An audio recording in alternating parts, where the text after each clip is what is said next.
Chris Mellon strikes back at Dr. Sean Kirkpatrick in his U.A.P. hearing testimony. Let's dig into it. Get in here. This is Jack with Cosmic Road. I talk about UFOs and the paranormal. Please hit like, please subscribe, share on social media, and let me know what you think in the comments below. Of course, anybody watching this channel knows that I was very unhappy with the testimony the lovely Kirkpatrick gave Kirsten Gillibrand and Senator Ernst at the U.A.P. hearing recently.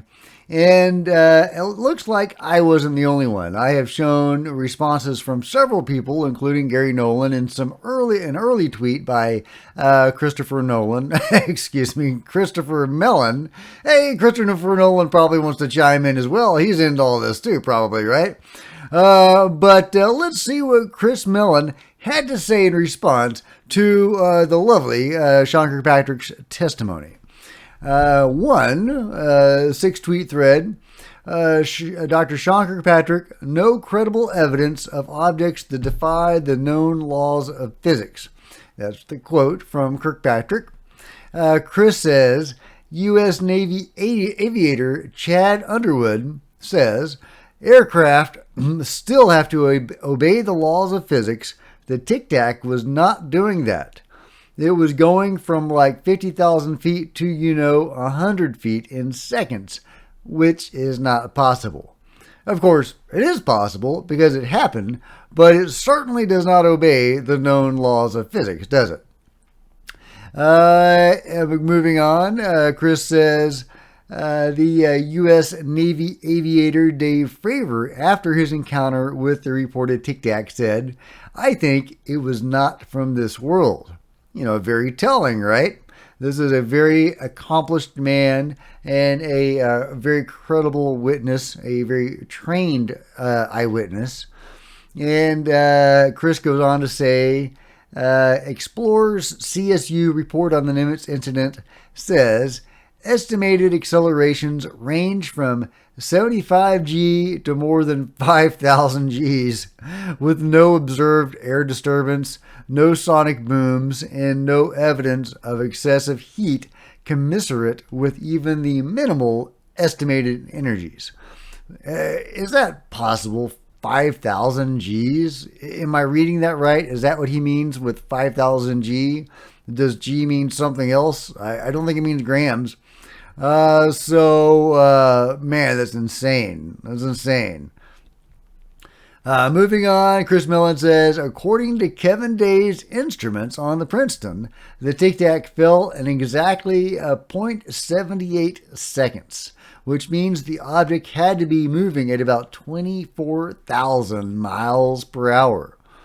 Although what really happened on November 14th, 2004 is, and perhaps never will be resolved with much confidence, Dr. Kirkpatrick to go so far as to claim there is no credible evidence of objects that defy the known laws of physics is disingenuous at best. Corroborating reports from multiple serious military witnesses are not proof, but they are credible evidence. Indeed, they are. Let's see what some of the people are saying about that. Are people agreeing with Chris? Kevin says, my own eyes and UFO experience tell me otherwise. Well, indeed, me as well. The UFO I saw didn't make any sense logically from a nuts and bolts point of view. Certainly not from, a Chinese or Russian aircraft of some high-tech persuasion, or even a U.S. aircraft of high-tech persuasion. Joe Mergia says, does Sean Kirkpatrick have access to the radar and other sensor data we've heard about? Why is it so hard to find out the answer to that question? And that's a good point. We don't know what data exactly AARO has and what access they do have. We do know that Sean Kirkpatrick was pushing for Title 50 access, and I hope that AARO gets all the access and resources they need. They're not going to make much headway if they don't. Of course, it doesn't matter if the leadership of AARO is disingenuous and insincere in leading a cover-up. So, there is that. The leadership is most important. If the leadership is sincere and AARO is not the Project Blue Book #2, then and only then can we make any progress. And if they are motivated by that sincere desire, they can get enough data to at least come out with some version of the truth that these things are going on. They can talk about witnesses that have come forward testifying to incredible things. They can talk about known things, just the witness testimony of Kevin Day and Commander Fravor, for example, and the videos that we know they have. And of course, we suspect they have a lot more. If they inherited the ATIP videos and the ATIP data, they should have more than enough to make that determination that these are defying the known laws of physics. But in any case, it was, as Chris Mellon says, disingenuous for Sean Kirkpatrick to pretend otherwise. I would also like to touch on some comments made by Senator Kirsten Gillibrand in a recent interview. I'm not going to play the whole interview or even part of it. I'm just going to read a couple of the comments. She says, no, in our office, she calls AARO our office, which is interesting. She, is claim to AARO. That's an intriguing phrasing. She says, no, and our office, AARO, is here to assure them, talking about potential whistleblowers coming forward, they cannot be retaliated against by law. And if they still fear retaliation, they should reach out to my office because we can make sure that they get interviewed by Dr. Kirkpatrick. We can make sure that they submit any of their data or information in a confidential way. We can do everything possible to make sure that they can be heard and protected at the same time. And when I first heard about this quote from Senator Kirkpatrick, I tweeted, sending whistleblowers to Kirkpatrick, that's kind of like the fox guarding the henhouse, right? It really is. And it fills me with dread and even a little worry on behalf of those whistleblowers if he is indeed in the employ of the control group. It could be dangerous for whistleblowers to come to him. Maybe not, because that would be relatively public. I mean, there would be other people that knew that they would be coming forward. So I don't think they could strike at them in a physical way. But they could certainly bury their information as they have been burying everything else. I mean, there's a reason Kirkpatrick didn't mention, the testimony of Dave Fravor and Kevin Day and all those guys from the Nimitz, as well as the many other witnesses and the videos that show these craft doing anomalous things, like tilting sideways in midair with no visible means of propulsion. No known craft could do that, and that doesn't even make sense according to what we understand about physics. So, he is seems to be part of the cover-up. There is some, possibility that he represents some party other than the control group. Gary Nolan has, been saying that he believes there are Christian fundamentalists in the government that think this whole thing is demonic and that try to bury anything connected with it.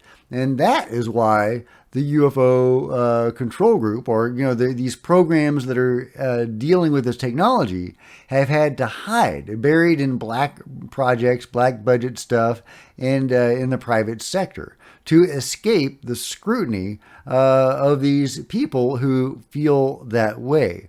And unfortunately, that does dovetail with some stuff that Luis Elizondo said when he spoke about the problems he was encountering, that people that were of a religious persuasion and thinking this was demonic didn't want to deal with it. So that is interesting confirmation of that, and that is very troubling if true. It's also very perplexing because I'm not sure where that's coming from. When I look at the government and the Pentagon and the executive branch, I'm not seeing a wave of Christian fundamentalists there. If they're there, they are very quiet. So that's an interesting wrinkle in all this, that multiple people are saying that is the case, and but there is no visible sign of that. So I wonder about that and what that means. Is it possible that people pretending to be Christian fundamentalists are suppressing this, but they really work for the control group, and they are using this Christian fundamentalism as a veneer and a way to suppress this stuff without, visible strings, if you will, by the control group? That's just a theory, but that is an interesting possibility to consider. Senator Kirsten Gillibrand also had this to say. There may be explanations about what programs people were working on. They might have thought it was about something, but it really wasn't, and they were never told what it was about. Mm-hmm. So there can be those kinds of misunderstandings. But the truth is, we have the ability to take classified information. We have the ability to talk in classified settings so that they're not breaking their classification NDAs. We have the ability to do that. And so we will write the whistleblower protection to make sure it covers compartmentalized programs, special access programs, and intelligence-oriented or top-secret programs. We can make sure that there's a setting, a SCIF or a top-secret setting where they can give their testimony. We will not allow them to be harmed. There may be explanations. Okay, so, she's not going to allow them to be harmed. And I believe that because she's involved and others are involved in this, that she's right and that they won't be harmed, not physically. However, does that mean that information will go anywhere or do anything when we have people that seem to be disingenuous actors acting on behalf of some party, whether that's the Christian fundamentalist or the control group or some other party, leading the charge in all this? Again, the fox, managing the hen house. So, if they come to the fox to give their testimony, what's he going to do with that? He's going to say, "Oh, thanks." Well, and people ask him about that. He's going to say, "Oh, well, that was interesting testimony, but inconclusive." Somebody else comes to him. "Oh, that's interesting testimony, but we don't have quite enough data to make any determination on that. That goes in the who knows what file." So people are going to keep coming to him with this stuff. And he's going to keep saying that we don't have enough data to do anything with this information. At least that's, my guess. I would love to be proven wrong. I would love for Sean Kirkpatrick to come out tomorrow swinging for the fences and saying that actually, you know what, we have plenty of data to say this stuff is pretty kooky. I mean, there's something going on here that we don't understand. Maybe he won't say it's alien or other dimensional or what have you. But at least he could say that indeed there is a phenomenon going on that does defy the known laws of physics. At least we could get that much honesty out of Sean Kirkpatrick. I think that we deserve that much and we should demand that much. And it dismays me to go on places like U.F.O. Twitter and see people apologizing for Sean Kirkpatrick. No, we do need to demand better from the leadership of AARO. But that's just my thoughts. Let me know your thoughts in the comments below. And if you've enjoyed this video, give me a big thumbs up. Smash the subscribe button and the bell to be notified of future videos. Yeah, let me know what you think. Is Chris Mellon right? Is Sean Kirkpatrick a disingenuous actor that is covering up for genuine anomalous activity? Or is he indeed a sincere actor that just doesn't have enough data? Let me know your thoughts. Check out some of my other videos, and I'll see you next time. This is Jack with Cosmic Road, signing out.